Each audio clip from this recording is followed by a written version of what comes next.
여호수아 1장 10절에서 18절 말씀.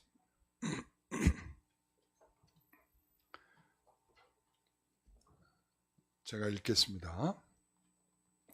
이에 여호수아가 그 백성의 관리들에게 명령하여 이르되 진중에 두루다니며 그 백성에게 명령하여 이르기를 양식을 준비하라. 사흘 안에 너희가 이 요단을 건너 너희의 하나님 여호와께서 너희에게 주사 차지하게 하시는 땅을 차지하기 위하여 들어갈 것입니다 하라. 여호수아가 또 루벤 지파와 갓 지파와 므낫세 반 지파에게 말하여 이르되 여호와의 종 모세가 너에게 명령하여 이르기를 너희의 하나님 여호와께서 너에게 안식을 주시며 이 땅을 너에게 주시라 하였나니 너희는 그 말을 기억하라. 너희의 처자와 가축은 모세가 너희에게 준 요단 이쪽 땅에 머무르려니와 너희 모든 용사들은 무장하고 너희 형제보다 앞서 건너가서 그들을 돕되 여호와께서 너희를 안식하게 하신 것 같이 너희의 형제도 안식하며 그들도 너희의 하나님 여호와께서 주시는 그 땅을 차지하기까지 하라. 그리고 너희는 너희 소유지 곧 여호와의 종 모세가 너희에게 준 요단 이쪽 해돋는 곳으로 돌아와서 그것을 차지할지니라. 그들이 여호수아에게 대답하여 이르되 당신이 우리에게 명령하신 것은 우리가 다 행할 것이요 당신이 우리를 보내시는 곳에는 우리가 가리이다. 우리는 범사의 모세에게 순종한 것 같이 당신에게 순종하려니와 오직 당신의 하나님 여호와께서 모세와 함께 계시던 것 같이 당신과 함께 계시기를 원하나이다. 누구든지 당신의 명령을 거역하며 당신의 말씀을 순종하지 아니하는 자는 죽임을 당하리니 오직 강하고 담대하소서. 아멘. 오늘 말씀의 제목은 같이 한번 해보겠습니다.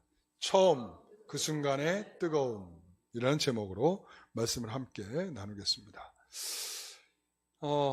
제가 질문을 할 겁니다. 질문 받으실 준비가 되셨습니까? 네.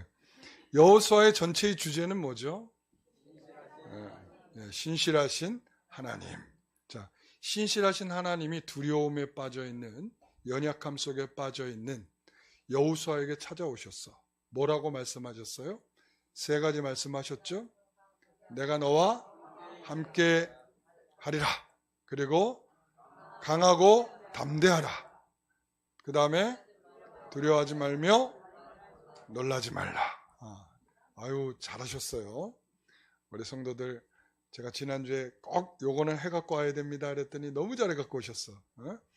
그렇게 하니까 잘하잖아요. 잘하는데 못하는 척하고 그래.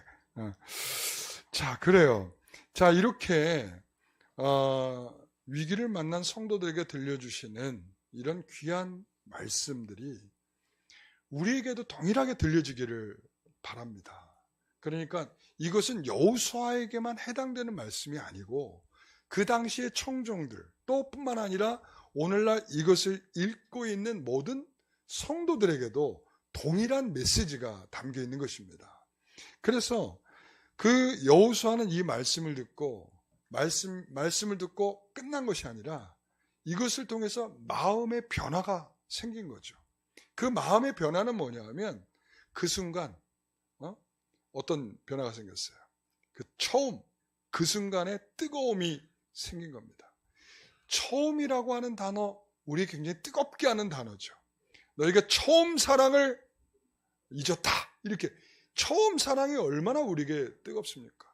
이 처음이라고 하는 것은 우리를 가슴 설레게 하고 그리고 뭔가를 다짐하게 하고 그리고 또한 그 시작이 우리에게 특별하다라고 하는 것을 의미 있게 만들어주는 거죠. 오늘 이 여호수아에게 있어서도 마찬가지입니다. 여기에 있어서 이제 처음 위임을 받고 이제 얼마 전까지는 뭐였어요? 모세를 따르는 하나의 시종으로서 그 모든 일을 감당했다면 이제는 모세는 돌아가시고 그 다음에 그 자리를 대신해서 이 모든 이스라엘 백성들이 이끌고 가라고 하는 그 모든 지도자로서의 위임을 받게 된 것이죠. 이게 위임이에요. 그러니까 하나님께서 그 자리를 주셨다라는 말이죠. 자, 그러고 나서 그가 첫 번째 사역이 뭐냐? 오늘 이 말씀이죠. 처음 그의 감격스러움과 그의 뜨거움과 그 모든 것들이 가득 담겨 있는 메시지다. 저는 이렇게 보입니다. 제가 2012년 10월 21일 무슨 날이었을까요? 네. 대충 그렇게 그려지죠. 처음이라고 내가 얘기를 꺼냈고, 근데 2012년 10월 21일은 제가 첫 설교를 하던 날입니다. 그러니까 원로 목사님이 이제 20일 날 은퇴를 하시고 이제 그 원로 목사 추대식을 하고, 그다음 제가 10월 21일 날 첫 설교를 했어요. 첫 설교의 제목은 뭐였을까요? 충격적인 질문이었습니다. 굉장한 충격이죠. 자, 뭐였냐면 전제와 같이였습니다. 전제와 같이. 이 전제와 같이 빌립보서 2장 17절 말씀이요. 보여주세요. 2장 17절. 만일 너희 믿음의 재물과 섬김 위에 내가 나를 전제로 드릴지라도 나는 기뻐하고 너희 무리와 함께 기뻐하리니. 그러니까 여러분들의 섬김이 있기를 바라는 것이었고, 그리고 그 섬김 위에 제가 부어지고 쏟아지고 모든 것을 하나님께 드리듯이 드려서 우리 성도들이 드리는 모든 일들이 하나님께 제대로 된 향기가 되어질 수 있게 되는 것, 이게 제 목표였어요. 지금도 마찬가지입니다. 처음에 제 마음은 그거였습니다. 그래서 제가 굉장히 뭔가 이렇게 좀 뭘 하면 제가 정신없이 쏟아붓는 스타일이에요. 앞뒤를 가리지는 못해. 이걸 이렇게 하고 나면 다음엔 어떻게 될 것인가, 이거 잘 몰라요. 원래 어려서부터 좀 제가 좀 특징이 좀 그랬어요. 뭘 이렇게 빠져서 뭘 하면 뒤도 모르고 앞도 몰라요. 그래서 그러다 보니까 제가 뭐 이렇게 조금 몸이 불편한 상황이 좀 됐죠. 잠도 안 자고 열심히 사역을 하고 오직 그냥 성도들의 신앙을 염려하고 걱정하며 기도하면서 이런 일들에 집중하다 보니까 어느새 몸이 그렇게 됐죠. 근데 저는 굉장히 감사하고 있어요, 지금. 왜 감사하고 있냐면 제가 너무 앉아서만 막 이렇게 하고 있다 보니까 고관절이 이미 굳어가고 있더라고요. 몰랐어요, 제가. 그랬더니 하나님이 제가 요즘에 성도들한테 그런 말을, 일으켜 세웠다. 하나님이 저를 일으켜 세워주셨다. 그래서 다시 처음의 마음으로 끝까지 달려갈 수 있는 하나님의 은혜를 주셨다. 저는 그렇게 믿고 있습니다. 여러분 어떻게 보시고 계신지 모르겠지만 그렇습니다. 여러분 이렇습니다. 우리가 처음이라는 순간에 갖는 그 각오와 마음과 뜨거움은 유별납니다. 그 유별남이 한순간의 뜨거움으로 그치는 것이 아니라 저는 여호수아는 그 뜨거움을 일평생을 갖다 이 시작으로 시작해서 그가 마지막 사역을 끝내는 그 순간까지 그의 뜨거움이 갔다. 사도 바울도 그랬습니다. 사도 바울도 내가 빌립보 교회에 내가 이렇게 전제로 부어지면서 너희들 위해서 이렇게 하나님의 기쁨이 되기를 소원한다 이랬던 것처럼 사도 바울이 맨 마지막에 가서 뭐라고 얘기하냐면 디모데후서에 가서도 이렇게 얘기하죠. 내가 전제와 같이 부어지기를 원한다. 내가 달려갈 길 다 달려가고 이러면서 자기의 마지막 인사 속에서도 뭐라고 표현하고 있냐면 내가 전제와 같이 부어진다. 이거 항상 그의 마음속에는 동일한 마음이죠. 그거는 그 순간에 그 뜨거움으로 그친 것이 아니라 그 뜨거움이 일평생에 가는 하나님의 놀라운 역사가 있었다. 여호수아도 마찬가지였어요. 여러분 여호수아의 마지막 장면에 가서는 뭐가 나온지 아십니까? 이제 정복 전쟁이 다 끝났어요. 땅을 차지하는 마당이 됐습니다. 그 다음에 뭐라고 할까요? 너희들 이쪽을 택하든 저쪽을 택하라 이거야. 나는 하나님 여호와만을 택할 것이다. 그들에게 강력한 요구를 하죠. 여러분 저는 이 여호수아의 이 뜨거움은 일순간의 뜨거움이 아니라 어때요? 끝까지 가는 뜨거움이었다. 오늘 우리에게 그런 뜨거움이 있기를 소원합니다. 여러분 이미 다 식어버렸어요? 하나님이 주시는 그 뜨거움으로 다시 데워지시기를 바랍니다. 자, 그래서 여호수아는 그 처음에 뜨거운 마음으로 명령하고 있는 것입니다. 그 첫 번째 명령은 뭘까요? 여호수아 여호수아가 백성의 관리에게 명령하는데 그 명령은 뭐냐면 양식을 준비하라. 아이고 싱겁다. 그렇죠? 아니 뜨거워진 사람이 고작 양식이나 준비하라고 이런 명령을 내리다니. 여러분 10절 11절 말씀 같이 읽어봅니다. 이에 여호수아가 그 백성의 관리들에게 명령하여 이르되 진중에 두루다니며 그 백성에게 명령하여 이르기를 양식을 준비하라. 사흘 안에 너희가 이 요단을 건너 너희 하나님 여호와께서 너희에게 주사 차지하게 하신 땅을 차지하기 위하여 들어갈 것입니다 하라. 여호수아는 하나님께서 그 뜨겁게 하시는 마음을 가지고 이 순간에 이제 그 채워진 마음으로 이 사람들에게 명령을 합니다. 자, 뭐라고 명령을 합니까? 양식을 준비하라 이거였습니다. 싱거운 내용일 수 있지만 안 싱거운 내용입니다. 누구에게 먼저 이것을 명령했습니까? 누구에게 명령했죠? 누구에게 했죠? 누구에게 명령했죠?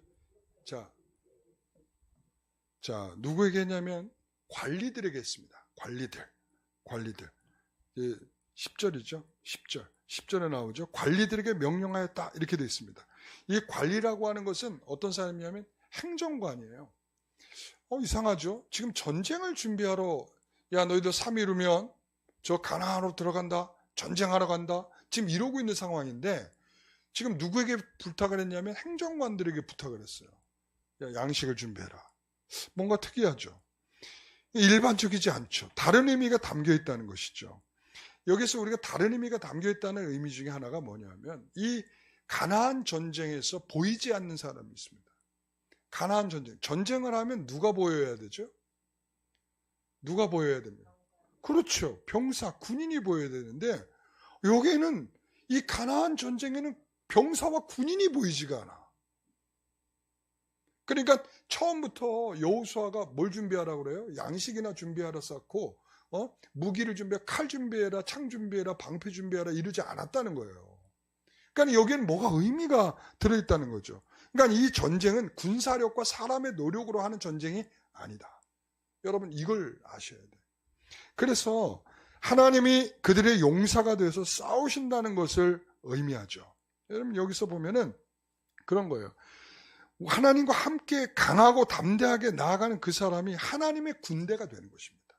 그러니까 특별한 군인이 있고 병사가 있고 전투력을 갖춘 그런 사람이 따로 있는 것이 아니라 하나님을 신뢰하고 하나님께서 강하게 하고 담대하게 하여 담대함을 가지고 나아가는 모든 사람들이라면 여러분 그 사람들에게 때로는 횃불을 들게 할 수도 있고 항아리를 들게 할 수도 있고 소리를 치게 할 수 있습니다. 그럴 때 그 사람들이 뭐가 되냐? 하나님의 군대가 된다 이런 말이죠. 여러분 하나님의 군대여야 합니다. 하나님의 군대.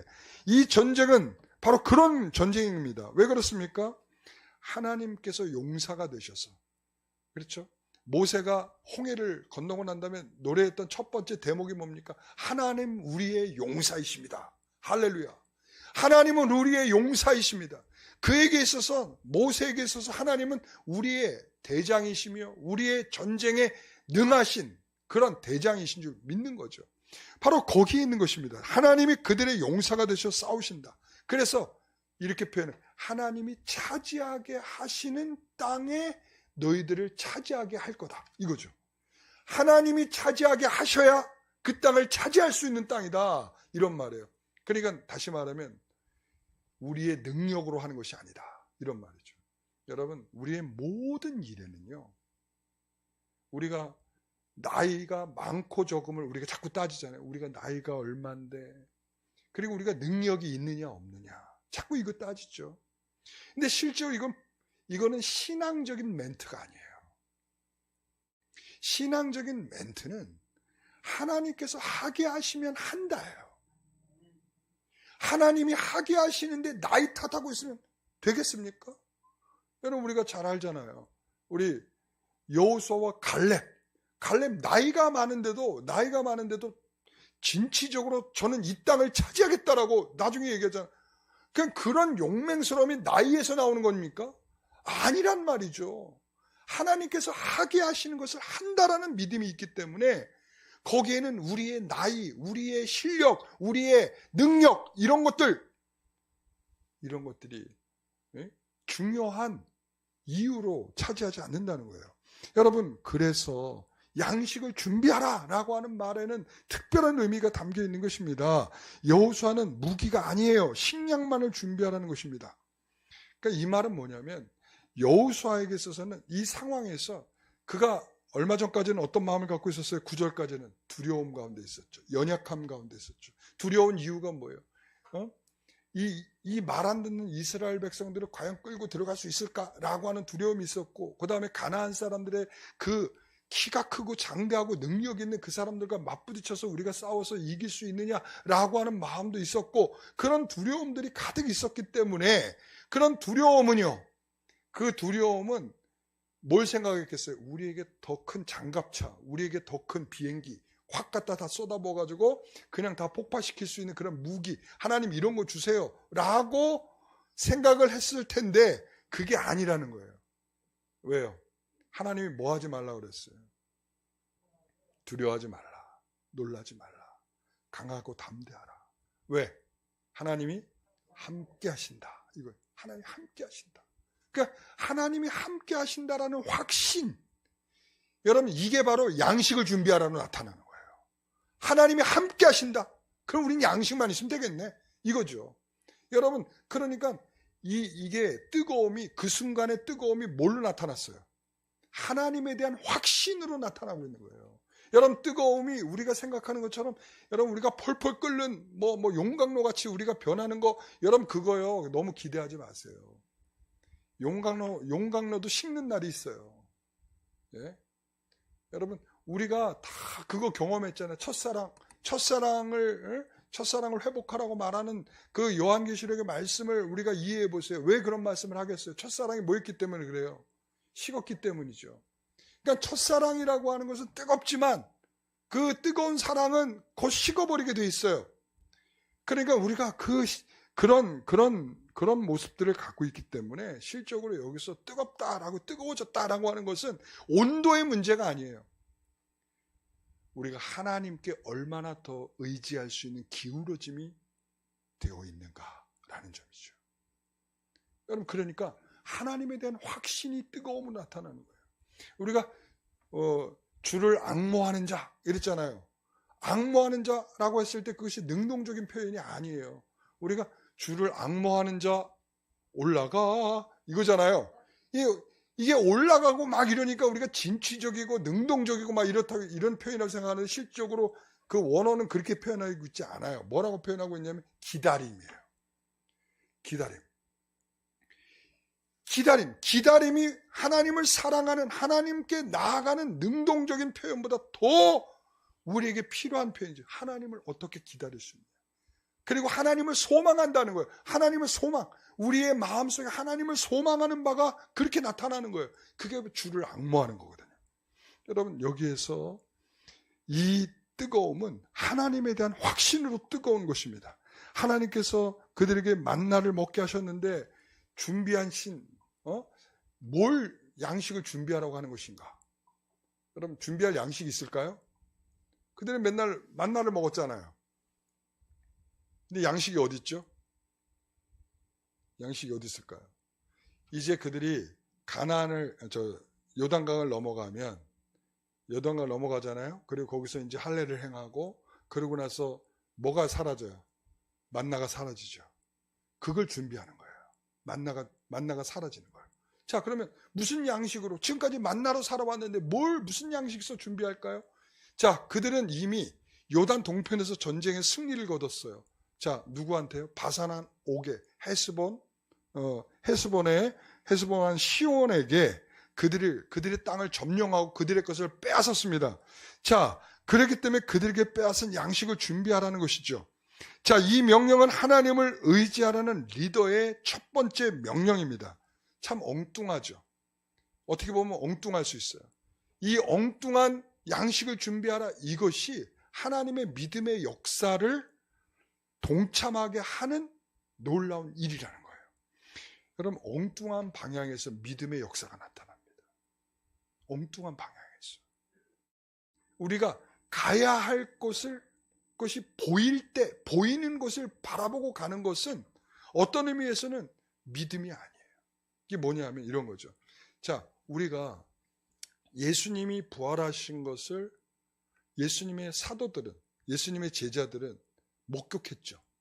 목격했죠? 그럼 그들에게 믿음이 필요합니까? 믿음이 필요하지가 않아. 왜? 예수님께서 부활하신 그 사실을 보고 있는 거죠. 그러나 그 다음에 오는 사람들은 다 뭐가 필요해요? 자, 사도가 예수님이 부활하셨습니다. 십자가에 죽으셨지만 3일 만에 부활하셨습니다. 이 말을 듣고 있는 사람들한테 뭐가 필요해요? 믿음이 필요하죠. 봤어요? 못 봤어요? 못 봤죠. 그러니까 믿음은 말이죠. 그 엉뚱해 보이는 그 말에 대해서 반응하는 거예요. 자, 생각해 보세요. 죽은 사람이 부활했다는 거야. 우리는 지금 기독교인이고 너무 부활에 대해서 너무나 그 당연한 것으로 여기고 있으니까 당연하죠. 그러나 실제적으로 이것을 처음 듣는 사람이 한번 생각해 보세요. 예수님은 십자가에 죽으셨지만 3일 만에 부활하셨습니다. 여러분, 이 엉뚱한 이 말에, 이 엉뚱한 말에 반응이 되는 게 뭐예요? 믿음이라는 거예요. 그러니까 믿음은 보이는 사람들한테는 그 믿음이 아니지. 보이는 길을 걷는 거예요. 그러나 믿음의 길은 보이지 않는 것을 보이는 것처럼 그 엉뚱함에 마음이 실려서 그 길을 걸어가는 겁니다. 오늘 우리에게 필요한 것은 어찌 보면 그 엉뚱한 명령이죠. 양식을 준비해라. 사흘 안에 너희가 이 요단을 건너 그 땅을 들어가리라. 여러분, 그 땅은 어느 땅이에요? 가나안 땅이죠. 여러분, 그 땅을 들어가고 있는 이 사람들 3일이라고 하는 것은 특별한 시간이죠. 3일이라고 하는 실제적으로 하루, 이틀, 3일, 여러분, 이 기간을 얘기하는 것일 수도 있지만 이것을 얘기한다면 순서가 바뀌어야 돼.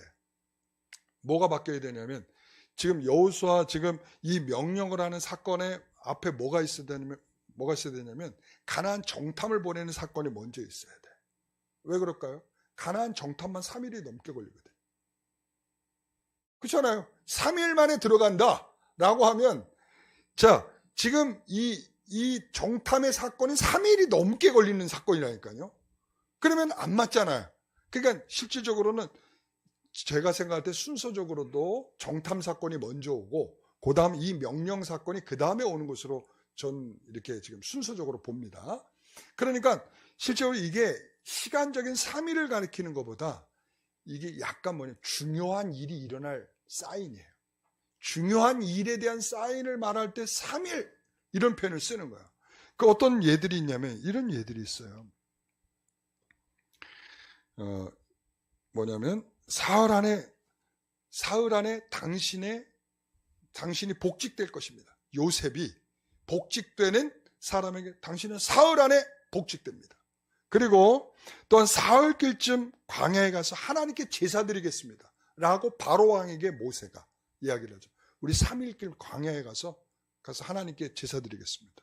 그리고 홍해를 건너서 수르광야를 지나면서 3일길을 지나 이렇게 3일길 이렇게 얘기하고 여호와의 언약궤가 3일길을 앞서가며 그들의 쉴 길을 찾았다 이렇게 얘기하고 있어요. 이 3일이라고 하는 것은 그 중대한 일이 일어날 그 사인을 이야기를 하는 것이다 이렇게 얘기할 수가 있어요. 자, 그러면 그들에게 이 3일길이 지나서 일어날 일이 뭡니까? 가나안을 들어가는 요단강이 갈라지고 가나안을 들어가는 일입니다. 자, 그렇다면 우리가 요단강을 건너는 사건과 홍해를 건너는 사건이 두 사건이 있었잖아요. 그렇죠? 자, 홍해를 건널 때는 누구와 함께 건넜죠? 모세와 함께 건넜죠. 자, 그러면 이 요단강은 누구와 함께 건너죠? 여호수아와 건너요. 자, 이들이 어떻게 건너가죠? 물로 헤엄쳐서 건너갑니까? 어떻게 건너갑니까? 물이 갈라져서 마른 땅처럼 지나가죠. 그렇죠? 자, 동일합니다. 그러나 이것에는 의미의 차이가 있습니다. 어떤 의미의 차이가 있냐면 자, 여기에는 고린도서 10장 2절에 보면 너희가 모세에 속하여 다 구름과 바다에서 세례를 받고 자, 세례를 받았대. 홍해를 건너는 사건을 두고서 세례를 받는 사건이다 이렇게 말해. 다시 말하면 구원의 사건이다 이런 말이죠. 구원의 사건이다. 자, 애굽에서 이스라엘 백성들이 나올 때 출애굽하잖아요. 출애굽. 이 출애굽 사건은 이 사망의 권세에 묶여있던 애굽으로부터 뭐했다? 탈출했다. 이런 의미예요. 그러니까 구원의 사건이에요. 그래서 이스라엘 백성들이, 자 보세요. 애굽에서 이스라엘 백성들이 이 홍해를 건너는 사람들을 보면 꼭 뭐와 같아요? 뭐와 같죠? 물속으로 지금 걸어가고 있어. 뒤에서 애굽 백성들이 보는 거야. 그럼 지금 어떤 것과 같아요? 그렇죠? 죽으러 들어가는 사람들처럼 보이죠. 그렇죠? 그렇잖아요. 뒤에서 보면. 그러면 광야 쪽에서 보면 어떨까요? 이 사람들이 물속에서 걸어 나오기 시작을 하네. 뭐 같이 보여요? 살아나오는 것처럼 보이죠. 그렇죠? 그러니까 이게 뭐냐면 로마서 6장이죠. 그리스도와 함께 죽었고 그리스도와 함께 살았다. 이 표현이에요. 그리스도와 함께 죽었고 그리스도와 함께 살았다. 이스라엘 백성들이 이제 새로운 생명으로 태어나게 되는 순간이죠. 그러니까 홍해를 건너는 사건에는 뭐가 있냐면 구원의 사건이 들어있는 거예요. 자, 그러고 난 다음에 이스라엘 백성들이 신명기 1장에 보면 그 가나안까지 며칠 길이라고 그랬죠? 신명기 1장에 10하루 길이라고 그랬어요. 10하루. 10하루 길인데 10하루 길을 가지 못하고 몇 년을? 40년 길을 돌았다. 이렇게 돼 있어요. 40년. 그러니까 10하루면 갈 수 있는데 왜 40년 동안 돌았어요? 그 이유가 뭐예요? 하나님께 주신 은혜의 땅 가나안을 그들이 불순종하고 불신앙한 탓이죠. 그러니까 40년 동안의 그들의 삶을 총정리해보면 불신앙과 불순종이죠. 여러분, 이게 있잖아요. 우리의 일생과도 같아요. 우리가 구원받은 성도들이 가는 길과도 같아. 우리가 애굽으로부터 우리가 죽음과 사망의 그것으로부터 구출되어 나와서 그리고서 은혜를 받고 세례를 받고 신앙생활을 하죠. 신앙생활을 하는데도 우리가 믿음으로 살지 못해. 늘 어떻게 살아요? 믿음이 있다 하면서도 마치 신앙이 없는 사람들처럼 그렇게 살아가죠. 그러니까 우리가 거룩한 성도이면서도 거룩한 성도로 살지를 못해. 언제쯤 돼야 우리가 거룩한 성도가 되죠? 죽어야 되는 거야. 죽어야만 거룩한 성도로 완성되는 거예요. 성화가 되는 거죠. 그 순간에. 그러니까는 이게 바로 요단강을 건너가는 것은 그래서 뭐예요? 그들이 가졌던 지금까지 가졌던 불순종과 불신앙과 이런 모든 것들을 다 어떻게 하는 거예요? 물속에다 그렇죠. 다 묻어버리고 그리고는 이제 순종으로 믿음으로 가나안 땅을 들어가는 거예요. 여러분, 이게 바로 그들에게 준비되어 있는 거죠. 여러분, 그렇습니다. 이 40년 전 홍해를 건널 땐 그들은 무슨 신분으로 건넜죠? 노예의 신분이었어요. 그렇죠. 노예의 신분이었어요. 노예의 신분. 그 노예의 신분으로 먹는 것도 제대로 준비 못 해갖고 먹는 거 뭐 갖고 나왔어요? 뭐 갖고 나왔죠? 그러니까 여러분들은 이게 다 연결이 안 되는 거야. 뭐냐면 마지막 사건이 뭐예요? 열재앙의 마지막 사건이 뭐죠? 장자 사건이죠. 장자 사건에서 그들이 했던 게 뭐예요? 유월절이죠. 유월절 하면서 그들이 뭘 만들었겠어요? 유월절 음식을 만들었죠. 무교병. 정말 맛없는 무교병을 만들어가지고 그것을 들고 그들은 허겁지겁 탈출을 한 거예요. 탈출. 그런데 지금은 양식을 준비하라는 거예요. 이 뜻을 알겠어요, 이제? 그들은 그냥 그 땅에 들어가는 것이 아니라 하나님께 너희들이 홍해를 건널 땐 노예의 신분으로 건넜지만 이제 너희들이 요단강을 건너갈 땐 정복자로 건너가는 거다. 그래서 느긋하게 여유롭게 3일 동안 뭘 준비하라는 거야? 양식을 준비하라. 나올 때는 무교병 들고 허겁지겁 그냥 신발도 제대로 못 갖춰 신고 이렇게 하고 나왔다면 이제는 정복자로서 하나님께서 너희들을 데리고 들어간다라는 거죠. 사랑하는 성도 여러분, 그의 명령에 담겨있는 뜨거움이 뭡니까? 하나님에 대한 확신이에요. 그리고 이 확신 속에는 뭐가 있냐? 삶의 여유와 느긋함이 있는, 상황에 대한 불안함은 사라지고 상황은 여전히 그들은 가나안 사람도 여전히 강하고 능력이 있죠. 키가 갑자기 난쟁이로 줄어들었겠습니까? 그렇죠. 그 사람들은 거인족들이야. 여전히 거인족이고 여전히 능력 있는 사람들. 그러나 그에게는 뭐가 있어요? 하나님께서 주시는 확신과 그것을 통해서 느긋함과 여유로움이 그에게 이 순간의 뜨거움으로 자리 잡고 있다라고 하는 것이죠. 두 번째는 여호수아가 요단 동편 땅을 요구한 이 두 지파반에게 명령하고 있습니다. 자, 12절, 13절. 첫 번째는 뭐냐면 너희는 그 말을 기억하라 이거예요. 너희는 그 말을 기억. 그 말이 뭘까요? 그 말을.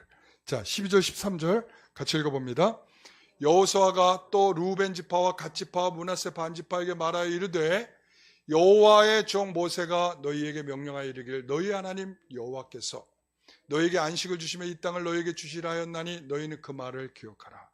이것은요, 이거예요. 지금 이 두 지파 반은 요단강 동편에서 거기서 전쟁을 승리하면서 우리는 이 땅에 있겠어요 라고 한 거예요. 자, 근데 지금 여호수아는 그것에 대해서 지금 판단을 해주고 있는 거예요. 야, 너희들 하나님이 뭐라고 그랬니? 하나님이 약속의 땅 가나안, 내가 차지하여 들어가게 할 그 땅, 내가 약속한 그 땅이 너희 땅이야 라는 거야.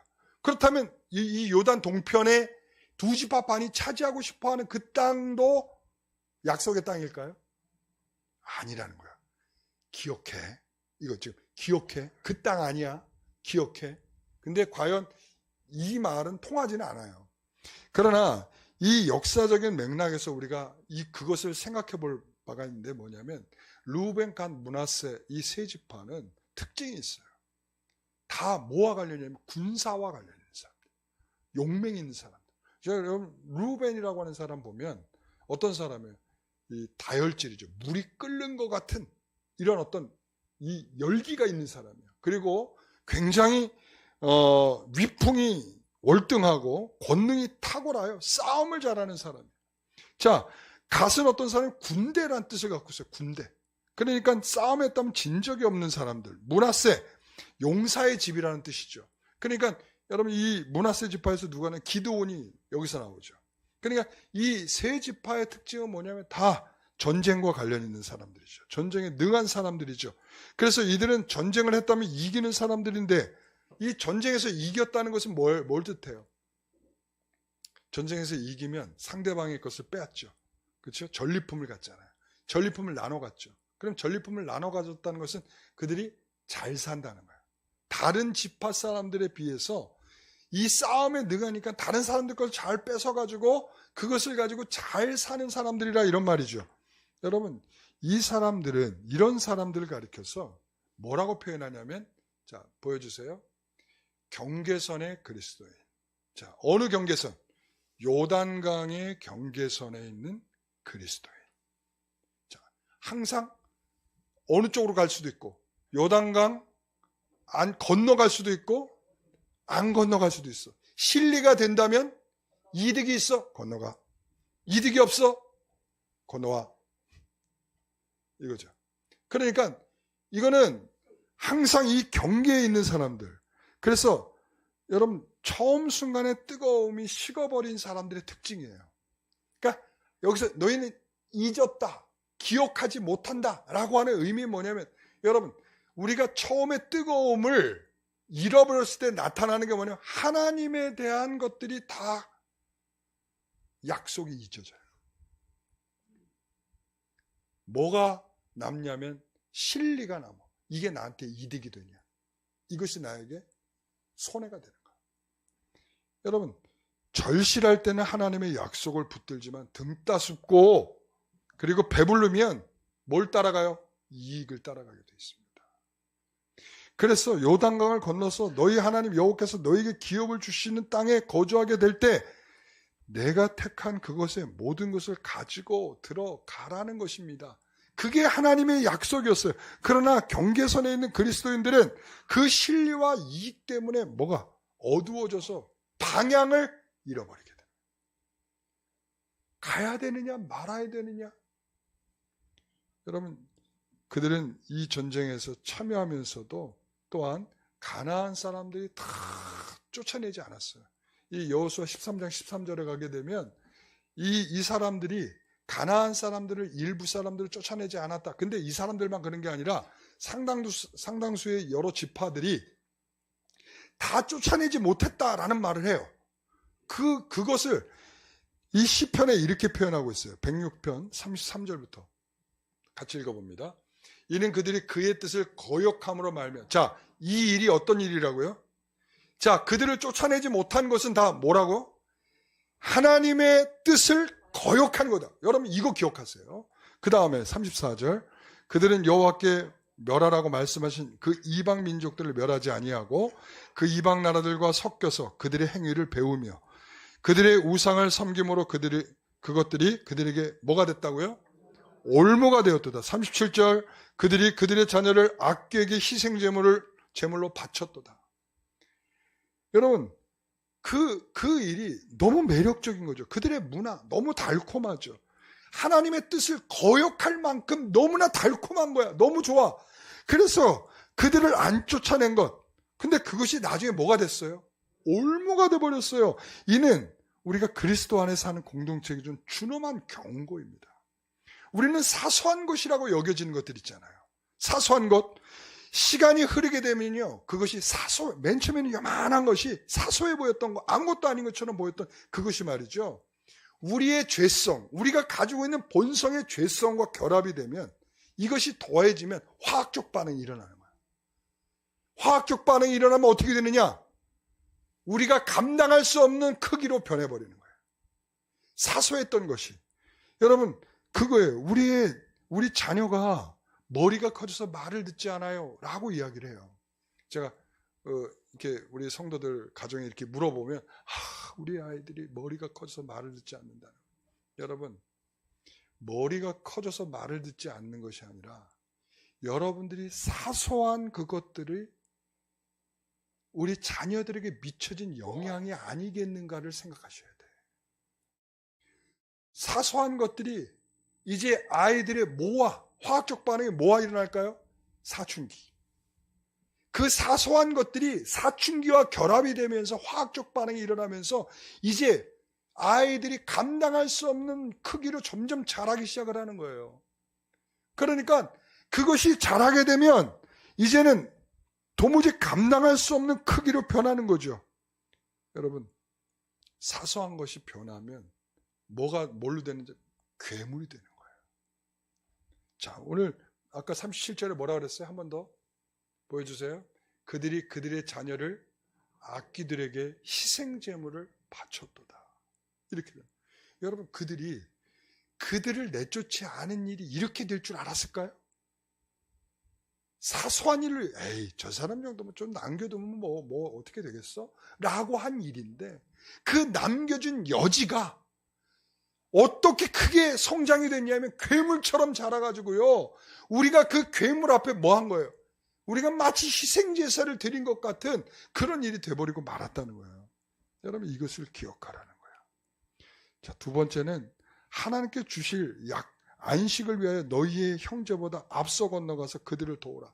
형제의식이에요. 형제의식. 그러니까 지금 너희들은 요단 동편의 땅을 갖게 됐으니 그걸로 끝난 게 아니라 이들과 함께 연합해서 함께 가서 그들을 도와주고 그들이 다 승리할 때까지 함께 하라는 거예요. 자, 이건 뭐예요? 형제의식이죠. 여러분, 우리가 이 신앙적으로 뜨거워졌을 때 확인되는 것 중에 하나가 뭐냐면 우리가 육적으로 전혀 관련 없는 사람에게도 뭐가 느껴지냐면 불쌍함이 느껴져요. 저 사람 저렇게 살면 예수 믿지 않다가 지옥 갈 텐데. 되게 불쌍하게 느껴지죠. 그런데요, 반대로 되면 있잖아요.